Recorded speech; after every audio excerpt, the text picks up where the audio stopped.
So little Missy here is going to join us for this video because she needs her mama all the time, 24/7. She literally cannot fall asleep without me holding her or like me being like right there with her. Hi guys, and welcome back to another video. Today I'm going to be doing my labor and delivery story. I know I had her a month ago, but you know how it is, new baby, trying to figure things out, and I am just now getting around to telling the story. I know that we did post a birth vlog, but not everything that happened was explained. I did have a couple questions in the comments of like, why were you shaking, like what happened, all your blood loss, like all this stuff. I am just going to explain everything that happened, every little detail. I have tried to film this video like 4 or 5 times, and each time I just start rambling and I forget what happened, so I had to write down in my notes what happened so I can stay on track and tell you guys everything that happened without forgetting anything or going off on something that doesn't really matter. So she was born on April 29th, 2018, and I had a different due date in my head than what the doctors had in their records. April 24th was like the first date that they gave me, and then they ended up changing it to April 29th. April 24th was the date that I had in my head this entire time. It's what I was counting my weeks off of.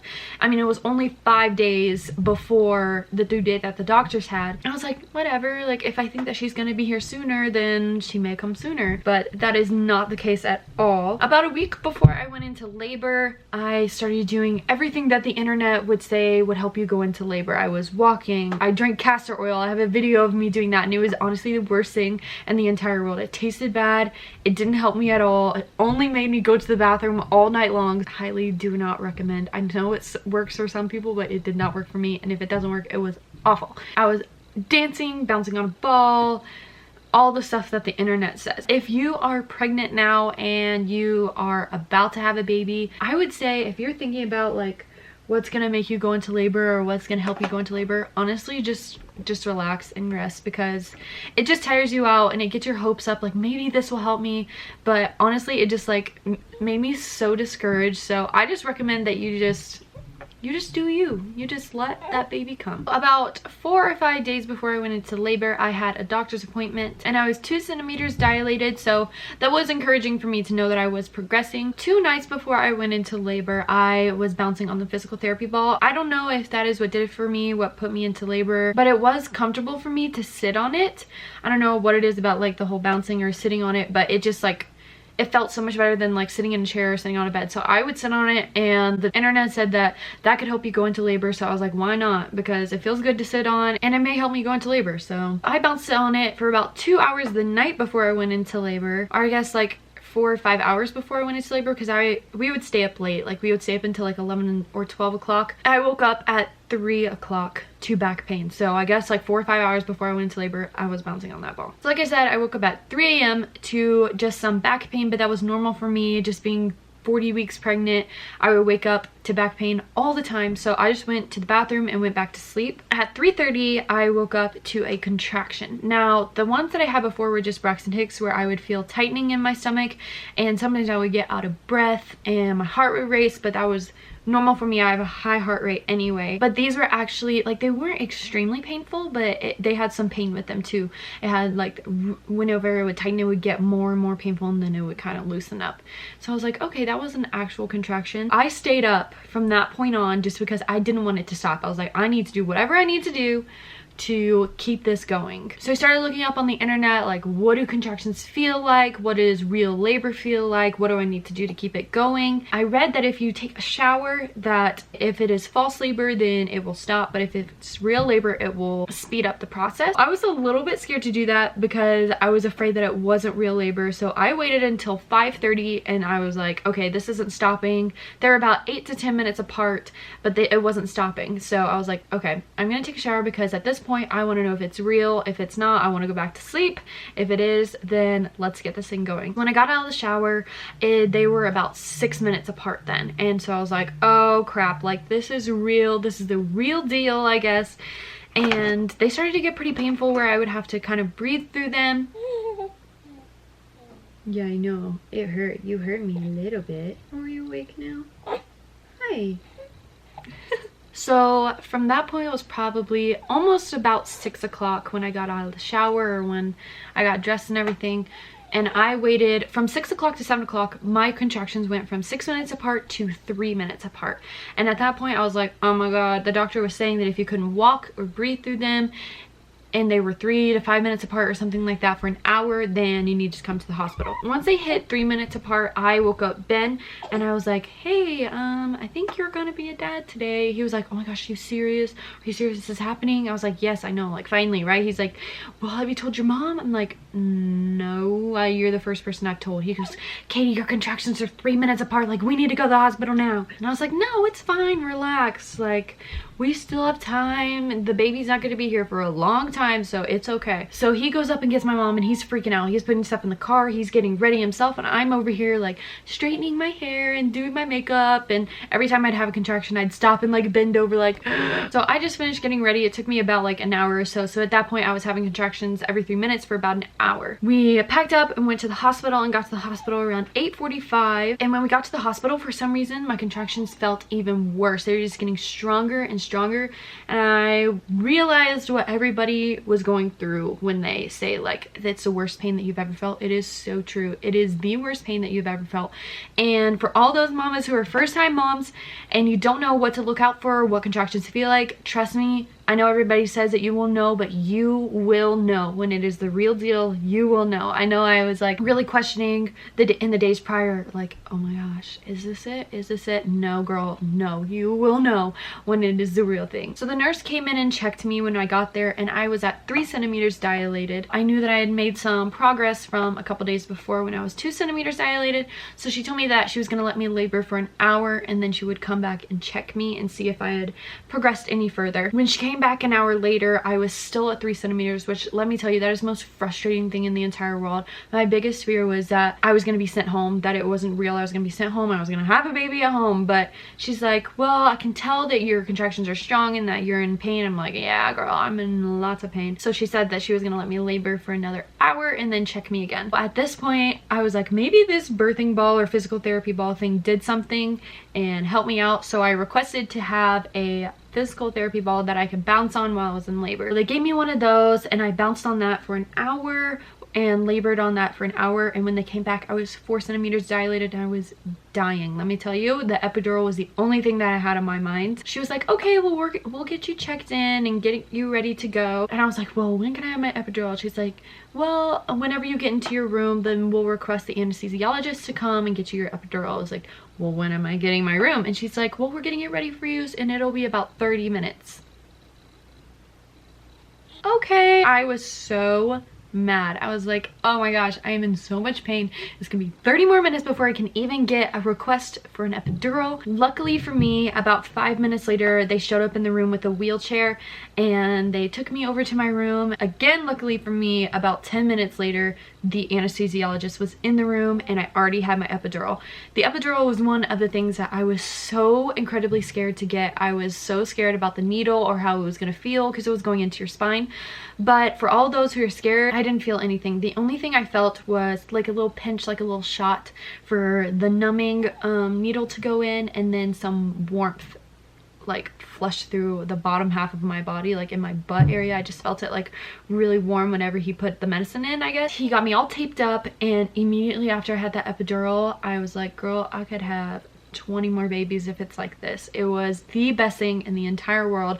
Highly recommend an epidural. Not only did I want an epidural, I was advised to have an epidural. I have a heart condition where my heart will race when I'm in pain or race when I'm nervous and go up really high. So my OBGYN preferred that I have an epidural just for my safety and for her safety. Just with the pain and everything, she wanted me to feel as comfortable as possible and have the best labor and delivery that I could. So that is just a disclaimer for the second half of this story where everything goes bad. So they checked me not long after I was checked into my room, and I was about 5 centimeters dilated at that point. I stayed at 5 centimeters for a little bit and my contractions started slowing down, and so they came in and they were like, well, if your contractions stay like this and if you don't progress in the next hour or two, then we're gonna go ahead and break your water. So they came in an hour or two later and I was 6 centimeters dilated, but they said that my water was bulging, which is also a really weird thing to say. It was just kind of like a weird word, like your water is bulging. I was like, Okay. They just went ahead and broke it because they said it was on the verge of breaking anyway. That was a really weird feeling. It didn't feel like I was peeing, but it did feel like I was like uncontrollably leaking fluid, which is what it was, and it was super warm, and every time I would have a contraction, more fluid would like leak out, and it was just the weirdest feeling in the entire world. After my water broke, I quickly dilated to 8 centimeters, and then again at 8 centimeters my contractions started slowing down, and I ended up staying at 8 centimeters for 4 hours, and that was due to she was not in the correct position for me to progress any further. I know in the birth vlog I said that she was facing upward, but she was actually facing towards my left hip. That's why she still has a little bit of bruising on her forehead, but in the video you can see she has like bruising on her forehead from coming out so weird. That is the reason why I wasn't progressing, and so they put me in different positions. They put me upright, my left side, right side. They even like the bed's like kind of like this, I guess. They tilted me all the way like this, just really trying to do every single position to get her to turn into the right position. But after 4 hours of trying to do that, she still didn't turn, and I was still at 8 centimeters dilated, so they ended up giving me Pitocin to help me progress up to 10 centimeters. After she hooked me up to the Pitocin, she told me, at this point, we're just waiting for you to have the urge to push, and we'll check you, and if you're a 10, then we'll start pushing. So I really never got the urge to push. I started feeling a lot of pressure of her head just down there. I could feel it whenever I would have a contraction. I could really feel a lot of pressure. I didn't feel like I had to push. It was just really painful and lots of pressure. At that point, if I felt any pain, I should have known in my head to start pressing my epidural button to give me some extra medicine. And this is a part of the story where I really start not remembering a lot, and it was the worst thing. The epidural did not work from this point on. I definitely should have pressed that button at that time. The nurse came in the room probably 30 minutes after I had Pitocin, and I was like, I feel some pain and some like pressure down there. I don't feel like I have to push, but I don't know, it's just a weird feeling. So she went ahead and checked me, and I was at 10 centimeters only 30 minutes after I had the Pitocin, and she goes, all right, well, like, let's start pushing. It was 11 o'clock at this point. So from 8:45 a.m., almost 9 a.m. to 11 p.m., I had been laboring in the hospital, and I had been laboring for 20 hours altogether at this point. I start pushing. She was like, all right, like, you're doing good. And like every single contraction, she would have me like practice push and stuff like that. The doctor ended up coming in to actually get everything ready about 30 minutes after, and this is a point where I really started feeling everything. So after he set up all of his stuff, baby, are you okay? You have a bad dream? It was her horror story too. She hears me talking about her coming out, and she's like, yeah, I don't want to talk about that either. Oh, you don't want to talk about it. It was horrible, huh? My heart rate started spiking up, and her heart rate also started to spike, and so he was like, all right, well, let's start to get this like really going, like let's get this baby out of here. Shortly after, my oxygen and her oxygen started going down at the same time, so our heart rates were very high. And like I said earlier, the disclaimer is they wanted me to have an epidural so this wouldn't happen, so I wouldn't be, my heart rate wouldn't go up, and that is why I'm pretty sure the epidural wore off, because I was in so much pain. It started just kind of going downhill for both of us. They put oxygen on me. He was really trying to get me to get this baby out. I ended up pushing for an hour, and it was honestly the worst pain in the entire world. I felt everything. I felt her coming out, everything. I felt it all, and I was crying my eyes out. I had oxygen on. Everything is such a blur from all of that. And if I could go back, I wish that that would have gone a little bit smoother. We had this whole entire plan that they would put her up on my chest, that they would have delayed cord cutting, Ben would cut the cord, I would get to help wipe her off, all of this stuff. It was just this marvelous plan of everything was going to go perfectly, but that really didn't work out that way. They put her up on my chest, and I couldn't even see her like over my oxygen mask, and I had tears in my eyes. Everything was blurry. I was still crying. We do have the clip of her being put up on my chest, but I was just crying my eyes out, not from her being there, but just from the whole entire traumatic experience. So we ended up not putting that clip in there just because it is so raw. After they put her up on me, Ben quickly cut the cord. She was not really crying or breathing, so the NICU team was in there, and they took her and started suctioning her lungs and stuff like that so she could start crying. I started uncontrollably bleeding as well. I just kept bleeding, and he's standing there, and I can see him, like my legs are like open and I can see him, and he's looking in there, and he keeps pressing on my stomach like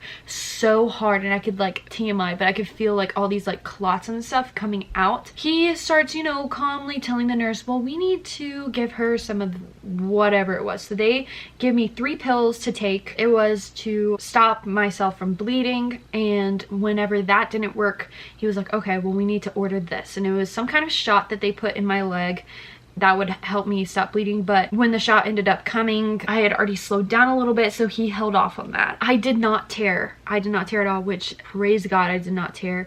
I don't know if it was because I could feel it all and I could, like, control everything, but I did have one abrasion, which it's just like a tiny little, it's not a tear, but it's like, I don't even know. He ended up putting 1 stitch in there just because I was already bleeding so much that he didn't want me to bleed anymore. And that was the only reason why I got 1 stitch, but I did not tear at all. She ended up being okay after like 15 minutes or so of them like really working on her. At this point, Ben describes my shaking as it looked like I was having a seizure. Like, that is how bad I was shaking. Like, every single part of my body, my jaw, my arms, my whole entire body was shaking so bad. And I think it was just from the trauma of having her, the pain, and all of the blood that I was losing. They put her on me to do some skin to skin, and I couldn't even hold her but for a couple minutes, maybe like 1 or 2 minutes, and they took her off just because I was shaking so badly. I ended up throwing up shortly after, and they advised me just to sleep, just to get me to stop shaking and to calm down and let my body rest. So I didn't hold her or see her for the first hour after she was born. Ben and my mom really held her and took videos of her, and we're sending pictures to everyone out in the waiting room. But at this point, I had her at 12:03 a.m. and everybody in the waiting room had ended up either going home or going home shortly after that she was born. A couple people stayed, and just because of everything that was happening, we ended up not leaving the labor and delivery room for about 2 hours. And after those 2 hours, we went up to the recovery room. After maybe an hour or so, they let her try and breastfeed, which she did awesome. And she latched on right away after I stopped shaking, of course. I mean, things are really blurry for me that whole entire first day of having her. But Ben remembers everything. He wants me to mention in this video that he did hold a leg. He wants everybody to know that he worked up the courage to watch everything that happened down there, and I'm glad he did. Like, it's a cool experience. After I started recovering and stopped bleeding as much and got my crap together from shaking, I was moved up to the recovery room, and my family came and they got to see her and hold her for the first time. All in all, it was a really good experience. I really wish that the post-delivery couple hours went smoother, but everything can't go as planned, and she's healthy and I'm healthy, and that's all that really matters. She's the most perfect little girl, and she is now a month old a couple of days ago, so we are doing super well. She's doing awesome. We're just really happy now. So hope you guys enjoyed the juicy details of what actually happened to me in my labor and delivery. Make sure to give this video a thumbs up and subscribe before you leave, and we will see you in our next video.